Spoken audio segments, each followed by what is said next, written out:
السلام علیکم، میرا نام ہے شاہد ایوب. آپ دیکھ رہے ہیں لرننگ ٹو لیو.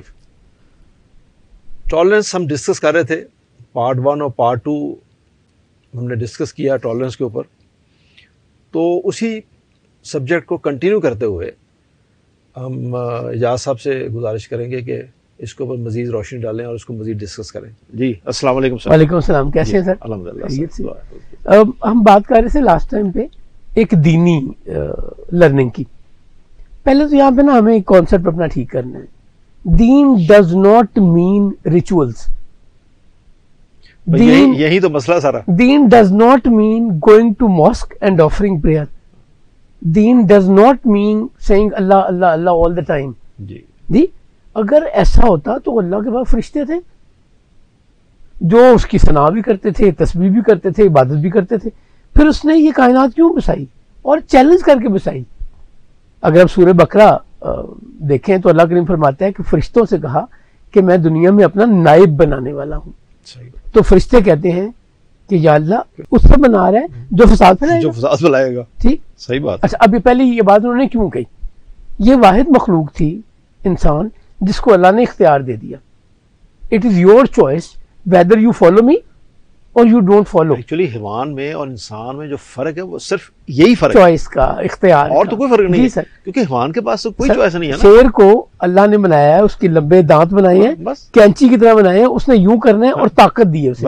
اسے پتا ہے یہاں سے مجھے پکڑنا ہے اور میرا سبجیکٹ ہے. اس کو تو ہر چیز اس کی بلڈ کر دی کہ یہ کرنا ہے. انسان کے پاس سوچا اور کس کے پاس سوچا. اسے اڑنا نہیں آ سکتا.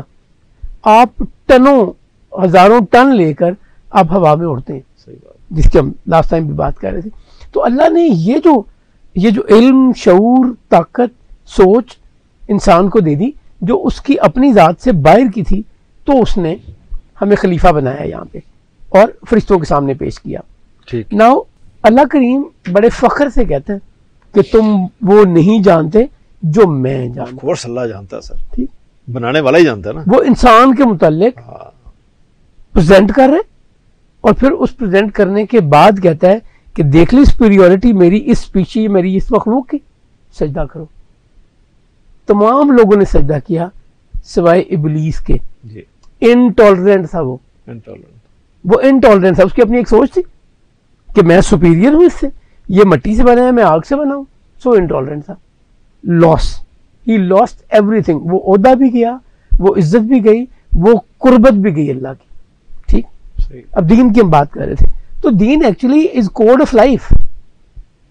میں سر بہت نیک ہوں، بڑی خدمت کرتا ہوں، حساب کتاب میں ڈنڈی مارتا ہوں. ایکچولی اٹ از اے نظام حیات. جی سر، دین نام ہی نظام حیات کا ہے، زندگی گزارنے کے طریقے کا. وہ میں نے ایک دن ایک مولانا صاحب سے کہا، سر میں نے کہا میری آپ سے ریکویسٹ یہ ہے کہ کیا آپ جمعے کا خطبہ دیتے ہوئے یہ اعلان کر سکتے ہیں کہ جو لوگ یہاں پہ نماز پڑھنے ہیں جمعہ کی، وہ اپنی گاڑی کسی کے گھر کے گیٹ کے باہر کھڑی نہ کر دیں. خدا نہ خاصا ایمرجنسی ہو جائے تو وہ گھر والے کیا کریں؟ تو گھر والے کیا کریں؟ میرے ساتھ یہ ہوا، میرے گھر کے باہر گاڑی کھڑی کر گیا بندہ، اور میری وائف نے جانا تھا، وہ بیچاری بیٹھی رہی کہ جو فون کر یہ ختم ہو گیا. تو یہ ایک ایکچولی نظام حیات ہے. اچھا، ہم نا فرائض تو اپنی جگہ پہ ہیں، فرائض تو دنیا کا کوئی بندہ انکار کر ہی نہیں سکتا. سر آپ نے بڑی اچھی بات کی. اب یہ دیکھیں وہ نماز ہمیں کیا سکھاتی ہے؟ ایک لائن میں آرڈر میں کھڑے ہونا، ایک پرٹیکولر ٹائم پہ جا کے وہ نماز ادا کرنا. ایک شخص از لیڈنگ، جسے ہم امام کہتے ہیں، the prayer for all behind ہم. وہ کہتا ہے کھڑے ہو جاؤ تو کھڑے ہو جاتے ہیں، وہ کہتا ہے جھک جاؤ، رکوع میں چلے جاؤ، رکوع میں چلے جاتے ہیں، وہ کہتا ہے سجدے میں چلے جاؤ، سجدے میں چلے جاتے ہیں، وہ کہتے ہیں ہم ڈن. ڈسپلن. اور ہم ڈسپلن ہی سیکھتے نہیں. ٹھیک. اور انفارچونیٹلی ہمارا وہ طبقہ جس سے یہ چیزیں بہت سیکھنی چاہیے تھی، وہ بھی اتنا ہی انٹالرنٹ ہے. نہیں، میرا ایک مسلک ہے، آپ کا ایک اور مسلک ہے. میرے نزدیک صرف میں ٹھیک ہوں، میں آپ کو برداشت کرنے کو تیار نہیں. جبکہ یہ دنیا کو ایگزسٹنس ہے. ایک دوسرے یہ جو ڈفرینسز ہے نا آپ کے اور میرے فقہ میں، مسلک میں، یہ ایکڈیمک ڈسکشن ہے، بٹ ہم نے انہیں دین سے بڑا بنا لیا ہوا ہے. خیر ہم واپس بیسک پوائنٹ پہ آئیں. سو دین جب میں بات کہتا ہوں تو دین کا مطلب ہے وے آف لائف, ٹھیک, فلسفی of life, code of life. صحیح. اس کا قطن مطلب عبادت یا قطن مطلب وہ نہیں ہے جو ہم عام معنوں میں لیتے. ہم روزہ رکھتے ہیں, افطاری کا وقت آتا ہے, مغرب کا وقت ہے, بھوک اپنے عروج پہ ہے, پیاس اپنے عروج پہ ہے, 5 منٹ باقی ہیں, 7 منٹ باقی ہیں, تو ہم نارملی ٹیبل پہ بیٹھ جاتے ہیں, کھانا سامنے رکھا ہوا ہے, افطاری کا سامان رکھا ہوا ہے, انتظار میں. اس موقع پہ ایک حدیث شریف ہے, وہ کیا ہے؟ اللہ کریم فرشتوں سے پوچھتا ہے کہ میرے فرشتوں, میرے بندے کھا کیوں نہیں رہے؟ ساری نعمتیں ان کے پاس موجود ہے, تو کھا کیوں نہیں رہے؟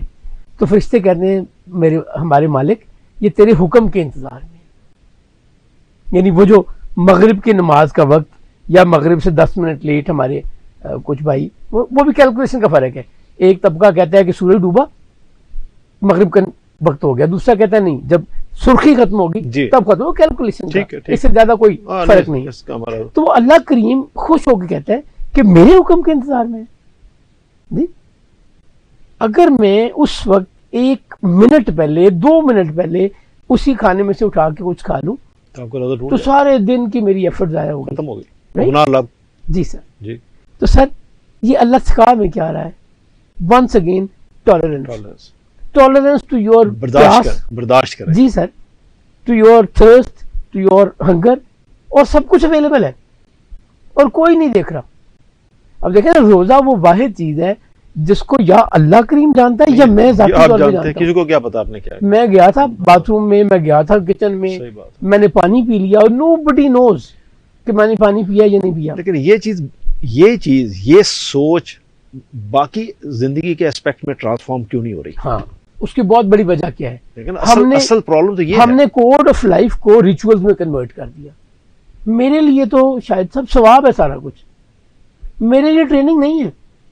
میں بڑا لائٹ سا واقعہ ہے, جاپان میں کچھ لوگ تھے, کھانا کھا رہے تھے, تو انہوں نے اپنے ایک مسلمان ساتھی سے کہا کہ او یار تم کھانا نہیں کھا رہے, آج کافی نہیں پی رہے. اس نے کہا یار month of Ramzan started, we have to follow whole month not to eat anything during daylight. ٹھیک.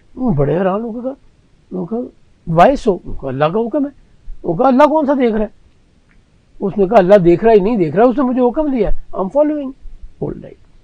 کوئی ڈسکشن تھوڑی بڑی, تو پاکستانی ادھر اپنے اسٹائل کے لوگ ہوتے ہیں. اس نے کہا کہ صرف یہی نہیں ہے کھانا پینا چھوڑنا ہے, اس دوران نہ ہم نے جھوٹ بولنا ہے, نہ ہم نے لڑائی کرنی ہے, نہ ہم نے کوئی بے ایمانی کرنی ہے. تو خاتون اس سے پوچھتی ہے only for this month, only for this, you are so lucky, we have to follow this the whole year, whole our life. My God. ہم نے اصل میں اس کو اپنی مرضی سے شیپ دے لی ہوئی ہے. سر اگر میں ٹالرنٹ نہیں ہوں نا تو آپ میرے بڑے بھائی نہیں ہیں, اگر آپ ٹالرنٹ نہیں ہیں تو میں آپ کا چھوٹا بھائی نہیں ہوں. میں غلطی کرتا ہوں, بیوقوفی کرتا ہوں, آپ کہتا ہوں شاہد صاحب غلطی ہوگی, سنبھال لینا, یو ہینڈل اٹ. جی آپ مجھ سے ناراض ہوتے ہیں یا میرے ذمے کو کام لگاتے ہیں, مجھے میرا دل کر رہا ہے باہر جانے کو یا نہیں جانے کو, I'm following. سوسائٹی ایگزسٹ نہیں کر سکتی وداؤٹ ٹالرنس, اور وہ ٹالرنس ہر لیول پہ ہے. ابھی ہم نے بات کی باپ بیٹے کی, میرے نانا کے اور پردادا کے کیس میں ہم نے بات کی ناشتے کی, ہسبینڈ وائف کی ٹالرنس کی. جی میں یہاں ایک چھوٹا سا آپ کو ایک اور واقعہ سناتا ہوں. ایک فلائٹ میں کر رہا تھا, تب میں 777 کیپٹن تھا. تو وہ جب فلائٹ سٹارٹ ہوتی ہے نا تو ایک نارم یہ ہے کہ جو لیڈ کیبن کرو ہوتا ہے, کیبن کرو کا جو کاکپٹ کو سرو کر رہا ہوتا ہے, وہ لڑکا ہو یا لڑکی ہو, تو وہ جب بھی اندر آتے ہیں تو ہر بندہ باری باری آ کے اپنے آپ کو انٹروڈیوس کراتا ہے. تو فلائٹ شروع ہوئی, ٹیک آف ہوا, تو وہ ایک لڑکی تھی, لیڈ کرو تھی, وہ اندر آئی اور اس نام کو پسے پشت ڈالتے ہوئے اس نے کوئی السلام علیکم نہیں, کوئی وعلیکم السلام نہیں, کوئی گریٹنگ نہیں. ہاں, وہ کہتی ہے کہ would you like to have tea? میں نے کہا نو تھینک یو. تو جب دوبارہ اندر آئی کوئی 10 منٹ کے بعد, تو میں نے اسے پوچھا, میں نے کہا کہ آپ جب آپ کسی کے پاس جاتے ہیں, کسی کے آفس میں جاتے ہیں, آپ جو آنے والا بندہ ہوتا ہے وہ ہمیشہ کہتا ہے السلام علیکم, ایکسچینج کرتے ہیں نا, السلام علیکم, میرا نام یہ ہے. اور اسی بات کی ان کو ٹریننگ دی جاتی ہے, یہ بتایا جاتا ہے ان کو. تو مجھے بڑا رولی کہتی ہے کہ وائی شوڈ آئی سے السلام ٹو یو، بالکل I'm not bound to say السلام. بالکل ٹھیک ہے، تو میں نے کہا کوئی مسئلہ نہیں ہے، آپ جاؤ، ٹیک یور ٹائم. چلی گئی. ٹھیک ہے. تو اس کے بعد فلائٹ جب اینڈ ہوا تو اس کو احساس ہوا کہ she was rude and she did a bad thing. تو آئی بعد میں اس نے مجھے سوری کیا. چکر یہ ہے کہ اگر میں ٹالرنٹ نہ ہوں ہاں تو پھر لڑائی ہے، تو پھر میں کمانڈ کیسے کروں گا؟ جی سر. تو پھر تو میں لڑائی کروں گا. تو جو جہاز میں لڑائی ہو جائے گی تو جہاز کون اڑائے گا؟ بالکل ٹھیک ہے بات کر رہے تھے سر. کوئی آرگنائزیشن، کوئی یونٹ، بزنس یونٹ ہو یا فیملی یونٹ ہو، چل ہی نہیں سکتا. اور جتنا بڑی پوزیشن ہوگی نا اتنی زیادہ ٹالرنٹ ہونا پڑے گا. اتنی زیادہ ٹالرنٹ. جی وہ چھوٹے نے تو کسی وقت بھی کوئی بات کہہ دینی ہے، لیکن جس دن بڑے نے کوئی بات کہہ دی نا انٹالرنس والی تو کلیپس کرے گا. Tolerance is so much important sir.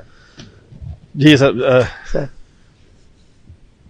جی دوستو، تو یہ پارٹ 3 تھا جو ٹالرنس کے اوپر ہم نے کیا. تو میں اس کے ساتھ ہی آپ سے اجازت چاہوں گا. یہ ابھی کنٹینیو ہے. ہم کوشش کریں گے اینڈ تک اس کو یہ سمجھنے کی کہ ٹالرنس کے اور کیا کیا اسپیکٹ ہو سکتے ہیں، اور خاص طور پہ میں جس بات پہ زیادہ کنسرن ہوں، جو میں سمجھنا چاہ رہا ہوں ایکچولی اجاز صاحب سے بھی، تاکہ میں بھی اس سے ذرا مستفید ہو سکوں، کہ آخر کیوں وہ وجوہات کیا تھیں جس کی وجہ سے، جس کا اجاز صاحب نے ذکر کیا کہ وہ ایک زمانہ تھا کہ بچہ باہر کو گلی میں ہوتا تھا تو بڑا آگے کہہ دیتا تھا تو کوئی بولتا نہیں تھا. وہاں سے جب ہم نے سٹارٹ کیا تو یہاں کیسے پہنچے ہم؟ مطلب اس کی کوئی ریزن ہوگی نا، وہ کوئی تو وجہ ہوگی کہ یہ ڈاؤن فال ہمارا شروع ہوا اور یہاں تک ہم پہنچے. یہ سبجیکٹ ہوگا ہمارا اینڈ پہ کہ ہم اس کی طرف ذرا غور کریں اور شاید ہم اپنے آپ کو ٹھیک کر سکیں. توجہ کے لیے شکریہ. السلام علیکم.